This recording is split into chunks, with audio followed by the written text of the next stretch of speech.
It sounded great, Dobie. Come on in here, Can I buddy. say something real quick? Like, this man helped us build our career in television. Years ago, when we first started, remember the old Crook and Chase show? Before we could get anybody to come on the show, Dobie would come on whenever we called, and we do appreciate that to this day. Well, I'm repaying the favor now. You do In Crowd and Loving Arms. We're going to do that again later in the show. It's great to hear all that music. Now, I pointed out in the introduction of you that you were putting together an album that includes a lot of your favorites as well as your hits. Right. This is one of your favorites. Why is that? Well, Got a reason? first of all, I went to school with Johnny Did you really? in Houston, Texas. And it's just a great up song. It really It's a great, positive, feel-good song. They had another reggae-style hit with that just a few months back. I know that. Yeah. So, I know It's not that. song. We're stepping on everybody's toes. Everybody's stepping on everybody's toes in this business, you know.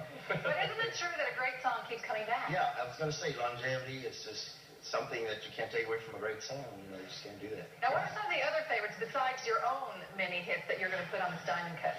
Let's see. I did Cupid by Sam Cooke. I did Ain't That Good News. I did It's Over by Roy Orbison. Oh, wow. Wait a minute. Now, that's tough to sing an Orbison song.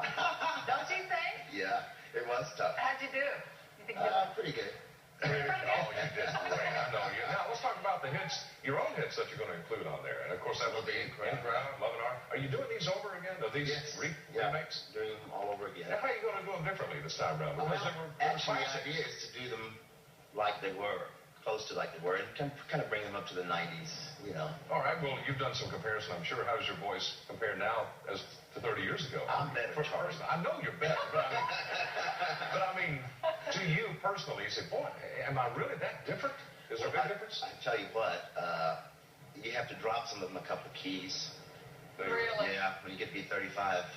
Yeah, right. Yeah, you were 5 years old when In Crowd came out. Yeah, okay. Yeah, we know how that I is. want to see 35 to 135. Hey, I know you wanted to do some explaining to some people because recently you have had to cancel a couple of concert dates for a good reason. Well, you know, they may get the wrong impression seeing you on TV, but this is right at home, you know. I couldn't travel or nothing like that, and I've got my doctor here. I've kind of been under doctor's care with my bad back. It's a worn disc in the lower part of my back. And it's very, very painful, and you can't stand or do things that you would like to do. Yeah, you can't travel for long periods of time, be seated and all that sort of No, thing. it's unfortunate. But it comes and goes. It's been with me for 10, 15 years. And it's one of those things, if you want to keep from having back surgery, you take care of yourself. And you just, you know, because when your back's out, you're out. True. You're out of the game. You got to be careful because this year is lining up to be, at the beginning anyway, probably one of the busiest years of your career with all the things going on. Yeah. So you got to sit back and relax a little bit and make sure it happens. Try that, you know, for a while. You know, I spent 25, 26 years on the road, and it just, you know, so much. But I'm writing now, and I love that, sitting at home getting fat. No, you just know how to work things out by now. Quickly, Charlie and I, knowing you as long as we have, neither of us, until we read some new information on you, did not realize that Sonny Bono from Sonny and Cher had a part early on in your career. Yeah, he gave me my start. I'm sure that a lot of people in the audience have heard that. I did not know that. Yeah, it's true. He was a A&R man at Specialty Records. This is before he had his recording career with Cher. Yeah, that's right. Long before Cher.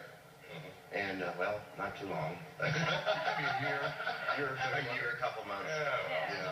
But yeah, Did he you gave keep me in my touch start. with them at all? No, the last time I saw him was in Las Vegas. I was doing a show with Bill Cosby 8, 9 years ago, something like that. And I saw him briefly. And, you know, he's mayor or governor of Carmel or something. Oh, he's on Capitol Hill now, isn't he? Yeah, I think he is. Is he in Congress? I think he is. Oh, So, my goodness, that just goes to show you. That'd be cool, though. confidential for some We favors. are a frivolous society. You know? Well, I'm sure he's happy to see your success continuing. You're happy to see his success. Definitely. Diamond Cuts is something he's working on now. Look for it in the fall. The great Dobie Gray. It's great to have you here. We'll do Loving Arms later, okay? Thank you. All right, we'll be back in a minute with more music. Stay tuned.